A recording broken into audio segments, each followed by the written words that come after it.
Ananda Sri Advaita Gadadhara Srivasadi Gaura Bhaktavinda Hare Krishna Krishna Krishna Hare Hare Hare Ram Ram Ram Hare Hare Om Ajnanatimirandasya Gnananjana Shalakaya Chekshurunmilitamena Tasmai Shri Guruve Namaha. Yeah, if you're ready, we can start, Mataji. Okay, I'm ready, Prabhuji. Yeah. From the page to the Yeah. last paragraph, Dear Krishna as woman, you found that paragraph? Yeah, Okay, Prabhuji. perfect. Dear Krishna, as women, we are certainly satisfied when our hearts are engaged in the activities of family affairs. But our hearts have already been stolen by you. You can no longer engage, we can no longer engage them in family affairs. Besides that, although you have repeatedly asked us to return home, and that a very appropriate instruction, unfortunately, we have been stunned here. Our legs have no power to move a step from your lotus feet. Therefore, if even at your request we return home, what shall we do there? We have lost all our ability to act without you. Instead of engaging our hearts in family affairs as women, we have now developed a different type of lust, which is continually blazing in our hearts. Now we request you, dear Krishna, to extinguish that fire with your beautiful smile and the transcendental vibration emanating from your lips.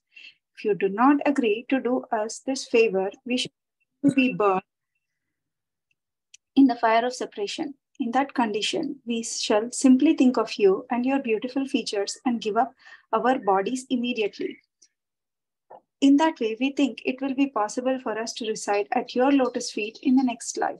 Dear Krishna, if you say that if we go home, our respective husbands will satisfy the lusty flame of our desire, we can only say that that is no longer possible. You have given us a chance to be enjoyed by you in the forest and have touched our breasts once in the past, which we accepted as a blessing. As to do the goddess of fortune, you are enjoyed in the Vaikuntha Lokas by you. Since we have tasted this transcendental enjoyment, we are no longer interested in going to anyone but you for the satisfaction of our lust.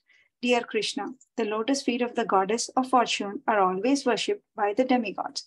Although she is always resting on your chest in the Vaikuntha planets, she underwent great austerity and penance to have some shelter at your lotus feet, which are always covered by tulsi leaves. Your lotus feet are the popular shelter of your servitors and the goddess of fortune. Instead of abiding on your chest, comes down and worships your lotus feet. We have now placed ourselves under the dust of your feet. Please do not reject us, for we are fully surrendered souls. Dear Krishna, you are known as Hari. You destroy all the miseries of all living entities, especially of those who have left their homes and family attachment and have completely taken to you. We have left our homes with the hope that we shall completely devote and dedicate our lives to your service. We are simply begging to be engaged as your servants. We do not wish to ask you to accept us as your wives. Simply accept us as your maid servants. Since you are the Supreme Personality of Godhead and like to enjoy the Parakiya Rasa and are famous as a transcendental woman hunter, we have come to satisfy your transcendental desires. We are also after our own satisfaction, for simply by looking at your smiling face, we have become very lusty. We have come before you, decorated with all ornaments and dress, but until you embrace us, all our garments and beautiful features remain incomplete. You are the Supreme Person, and if you complete our dressing attempt as the Purusha Bhushana or the male ornament, then all our desires and bodily decorations are complete. Shall I continue? Yes, Mati. Yeah. As much as you can continue, Mati. Rest, one of us can read if needed. Okay. Thank you. I'll pause here, Prabhuji. Okay, sure, Mati. Thank you, Mati. Then let us go through this section, couple of paragraphs, then we'll discuss again, we'll read again. So basically the context of this section is that Lord Krishna, the chapter title itself is the Rasa Dance Introduction. So where Lord Krishna Previous chapter it was described how it was a very favorable atmosphere with every climate, everything was suitable. The waterfalls was releasing small droplets of waters that is in the air like that, and the wind was favorable. There were nice fruits coming on the trees, flowers were blooming nicely like that. Like that, in that favorable atmosphere, Lord Krishna was playing his flute, and then by hearing the flute sound, gopis came from their homes, and it was described in that context that how they left whatever they were doing. They were taking care of their husbands, they were taking care of household affairs, they're taking care of children, they're taking milking the cows. Doesn't matter. They left everything in between and came readily. That was the power of the attraction of Krishna, and that was their love towards Krishna. And then once they came, interestingly, Krishna first appreciated them. I'm giving a brief summary only what we discussed, not going details. So Krishna appreciated them for coming, and then Krishna suddenly started to tell all the different reasons why they should go back home now. He says, "Why did you come in the middle of the night? It's such a dangerous thing to come. Oh, forest is full of wild animals. Oh, maybe you came to see the beautiful forest. Now that you've seen, maybe you can go back." Like that, he starts giving different reasons. And the reason he gives is, you are a woman, you must take care of prescribed duties by taking care of the husband and children and family affairs. So maybe you should go back. Otherwise, your husband should be looking for you. Like that, he gives different reasons, essentially telling them, now please go back like that. Now, gopis were shocked to hear this kind of line of instructions from Lord Krishna, saying in one sense he called them with the flute sound, but now he's asking them to go back also. So now gopis are intelligently, respectfully, and nicely explaining to Krishna that why they are not able to go back. So one thing you can notice, few chapters ago, we discussed about how Brahmana's wives also came with the food for Krishna and Balram. And then when when Krishna told the Brahmana's wives, please go now to take care of your household duties, they went nicely. But gopis, they're not able to go. So that is one difference Acharyas point out. Gopis are very exalted in their devotion to Krishna. So now let us go through some of the arguments they're giving. So now one second. I think the last paragraph only they started this argument. So we'll go through a couple of points of last paragraph that we discussed last time. It says, please do not discourage our long cherished desire to have you as our husband.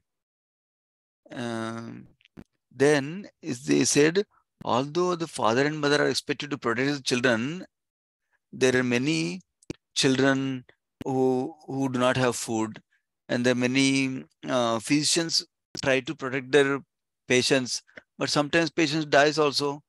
So your protection, the uh, the so-called source of protection simply, what is happened? Yeah, your protection, the so-called source of protection simply becomes source of continued distress. We therefore appeal to you without your protection. That means they're recognizing that Krishna's protection is what is the source of protection offered by parents, offered by doctors, like that is describing. They are describing. Then, my dear, please do not kill our long cherished desire to have you as our supreme husband. So first line of reasoning they gave is, you are the source of all protection, and we desire to have you as our husband. So please accept us. Please don't spoil our desire to have you as our husband. That is the first line of the question there, statement, argument they made. Now, from husband wanting Krishna as husband, that means they want to become wife of Krishna. They go to the next level of we at least let us be your maid servant like that. So what are they saying here for that? They're saying that actually you are asking us to go back to do family affairs, but we at one point of time we were satisfied doing that, doing family affairs, but now our hearts are already stolen by you. So we can no longer engage them in family affairs like that. Unfortunately, we've been stunned here. Our legs even cannot move. So we lost all our ability to act without you. So now, if you still want us to go, we lost our interest to go back and be happy there in family affairs. But if you still want us to go, you do this favor for us. What is the favor?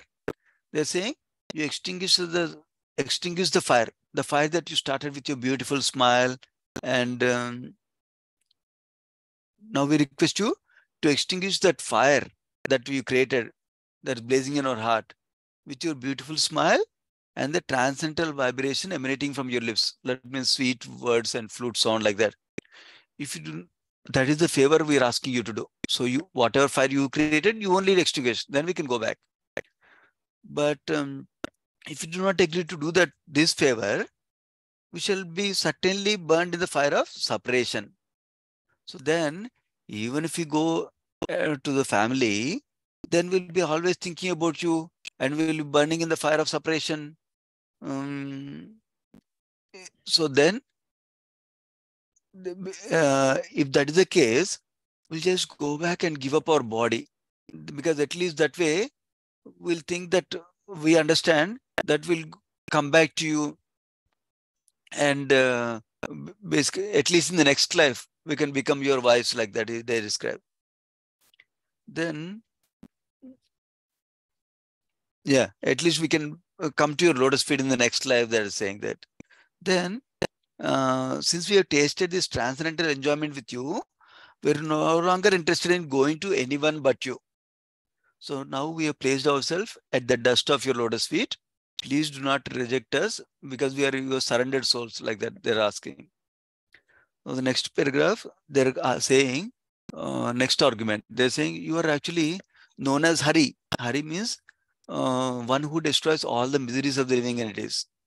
So especially those who leave their family, those who leave their homes, uh, basically attachment to their homes and family, and then those who give completely to you, then for them you destroy all miseries for them. Now we left all our homes with the hope that we shall completely devote and dedicate our lives to you. We simply be engaged, simply be begging to be engaged as your servants. Remember, they started with we want to be your wives. Now they going one level notch downer. They're saying that we simply want to be engaged as your servants. We do not wish to ask you to accept you as your wives also. Simply accept as your maid servants like that. So I think this is the paragraph. I think we completed, right? Yeah. Basically, uh, they're saying that we come here to satisfy you only, but we are also after our own satisfaction, because by simply looking at your smiling face, we become happy. Um, so then you are supreme person, and if you complete our dressing attempt as the Purusha Bhushana, or the male ornament, then all our desires and bodily decorations are complete. They're saying that we came to you by decorating ourselves fully. Now, please give us, please decorate us by accepting us, and you be the ornament for us, like that they're asking. So these are the gopis arguments, or their explanations why Krishna should let them stay here, not let them go there, and accept him like that.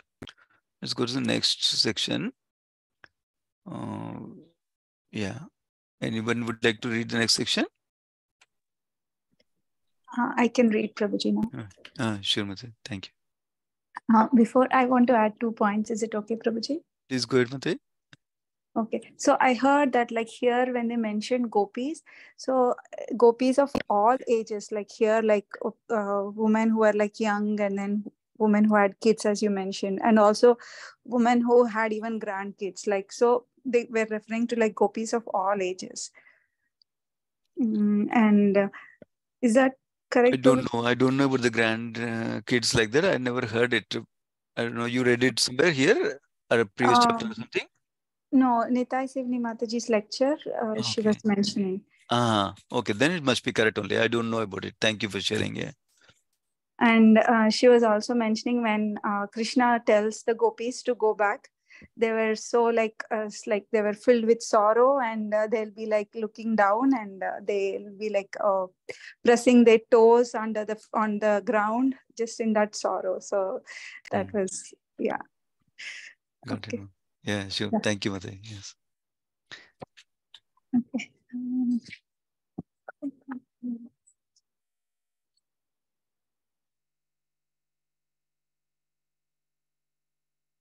Upon hearing, sorry, the previous section.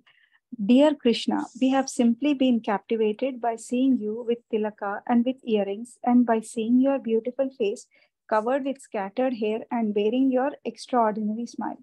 Not only that, we are also attracted by your arms, which always give assurance to the surrendered souls. And although we are also attracted by your chest, which is always embraced by the goddess of fortune, we do not wish to take her position. We shall simply be satisfied by being your maidservants.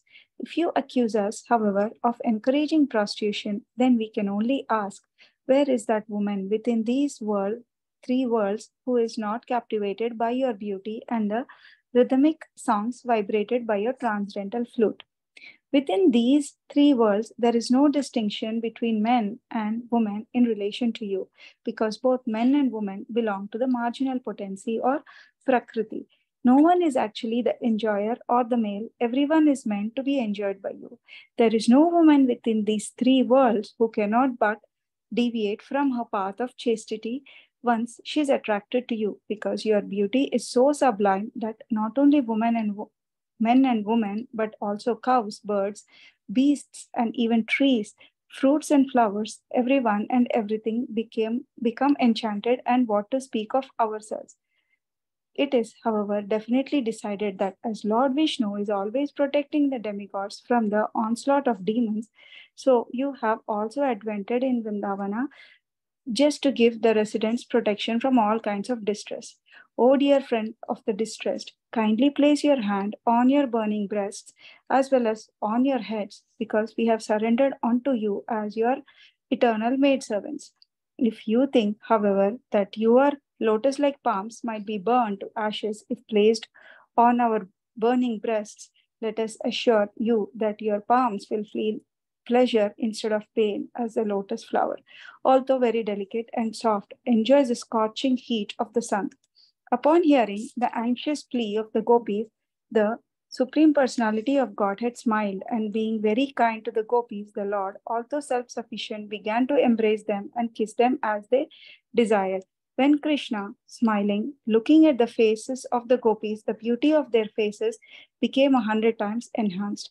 When he was enjoying them in their midst, he appeared just like the full moon, surrounded by millions of shining stars. Thus, the Supreme Personality of Godhead, surrounded by hundreds of gopis and decorated with a flower garland of many colors, began to wander within the Vrindavana forest, sometimes singing to himself and sometimes singing with the gopis. In this way, the Lord and the gopis reached the cool, sandy bank of the Yamuna, where there were like lilies and lotus flowers. In such a transcendental atmosphere, the gopis and Krishna began to enjoy one another. While they were walking on the bank of the Yamuna, Krishna would sometimes put his arms around a gopi's head, breast, or waist, pinching one another and joking and looking at one another. They enjoyed. When Krishna touched the bodies of the gopis, their lust to embrace him increased. They all enjoyed these pastimes. Thus, the gopis were blessed with all mercy by the Supreme Personality of Godhead, for they enjoyed his company without a tinge of mundane sex life. The gopis, however, soon began to feel very proud, thinking themselves to be most fortunate women in the universe due to being favored by the company of Krishna.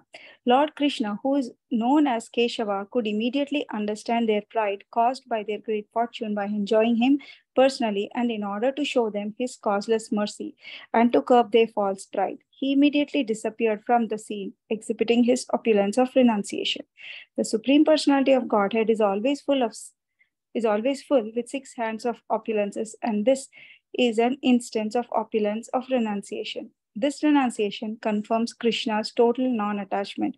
He is always self sufficient and non dependent on anything. This is the platform on which his transcendental pastimes are enacted. Thus ends the Bhakti Vedanta purport of the 29th chapter of Krishna, the Rasa Dance Introduction. Uh, Prabhuji, sorry, maybe the last one I mentioned about the gopis, maybe I have to take back. Maybe Mataji was mentioning in the context of Gopi Geet, not this one. Okay, sure, Mataji. Thank you. Yeah.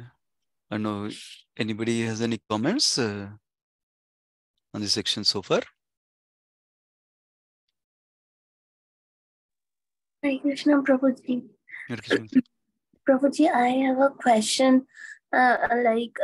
Here, here Krishna didn't expand himself like into the many numbers of gopis, or he is there. Means, is he? Didn't he expand here, or like he himself was there? Yeah, he expands for each. Yeah, okay, Prabhupada didn't mention in this chapter so far, but he expanded. Acharya's mentioned that he expanded to many forms. So that each gopi is thinking that Krishna is only taking care of me like that. Yeah. Okay, got it, Prabhuji. Yeah, Srimati. Yeah, a few things I'll mention then from this section. Basically, from the section we read just now. Basically, they're saying that we've simply been captivated by seeing you. They're describing the beautiful form of Krishna. How his tilaka, his earrings, how his beautiful face with scattered hair, and his smile is so beautiful. And they're attracted by all the features, bodily features of Krishna, including their arms and his chest. Like that, they're glorifying Krishna's form, and they're saying, um, we can just be, will simply be your maid servants. We'll be satisfied with that. Like that, they're assuring one more time, and then they're saying, um, uh, let us say we already are married. So if you accuse us as of a prostitution, then then they are giving an argument for that also. Basically, they're saying all the people in the world, even though they are men body or women body they have, they are part of marginal potency. So that means they are all prakriti only. Only there's only one Purusha, that is you. So everyone is meant to be enjoyed by you only, like that. And not only that, there's no woman in the world. Not only women, there's no living entity in the world. They describe the examples of cows, birds, bees, and even trees, fruits, and flowers. Everyone and everything become enchanted when they see you. And what to speak of ourselves, like that they're saying. So they're saying we're not alone. Anybody who sees you, um, they're attracted to you like that, and enchanted by you like that.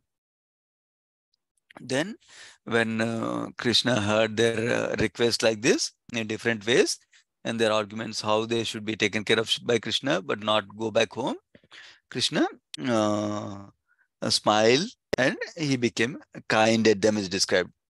Then, one other thing described here is when Krishna was smiling and looking at the face of gopis, the beauty of their faces became 100 times enhanced. So this is another feature that is glorified in Chaitanya Charitam, Sri Chaitanya Charitamrita Adilila also.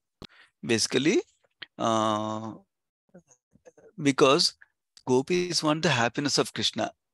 So when they see the happiness in the face of Krishna, by seeing the smile of Krishna, then their happiness increases. And because their happiness increases, their beauty increases manyfold like that.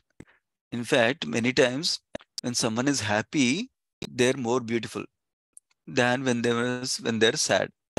So beauty is not just physical appearance. Beauty is enhanced by the inner mood of the person also. So that's what is coming out here like that. Their beauty increased 100 times, it said, because they saw Krishna being happy, because they want Krishna's happiness like that. So that's one thing we can notice here. And then while Krishna and gopis were enjoying like that, then is described, yeah, gopis were blessed with all the mercy by the Supreme Personality of Godhead like that, because they're enjoying his company. Now, Gopis is described, gopis felt little proud. Why? They felt they're so fortunate that they're having personal association of Krishna like that. So then Krishna understood that and he disappeared immediately from the scene to show them the lesson and also to give them causeless mercy is described. So that is a merciful nature of Krishna. So immediately disappeared on the scene, exhibiting his opulence of renunciation. This is another important point. Remember, in Bhagavad Gita introduction, we hear Parashar Muni's definition of how Krishna is the supreme personality of Godhead and he has 6 opulences in full, completely. So those 6 opulences in full are, one of them is also renunciation. Not only wealth, knowledge, strength, fame like that, but also renunciation. So that renunciation is being shown here. That means he's very happy staying with the gopis, but he's not attached to that happiness because he's self-satisfied. There's nothing that he needs from anyone. So that's why he's also showing his strength of renunciation through his non-attachment, like that Prabhupada is writing here. He's always self-sufficient and is not dependent on anything. So that is a transcendental platform. That means it's not a material platform that is pastimes are happening. This is not in modes of nature like passion, like that. These are happening at the transcendental level where Krishna is beyond the modes. That means Krishna is not influenced by modes of nature like that. And gopis are not influenced by modes of nature. So they're just wanting to serve Krishna, and Krishna wants to reciprocate with their service like that. So that is the essence of this chapter, where Krishna and gopis loving relationship is being glorified through these pastimes like that. I'll pause there. Anyone has any comments or questions for this?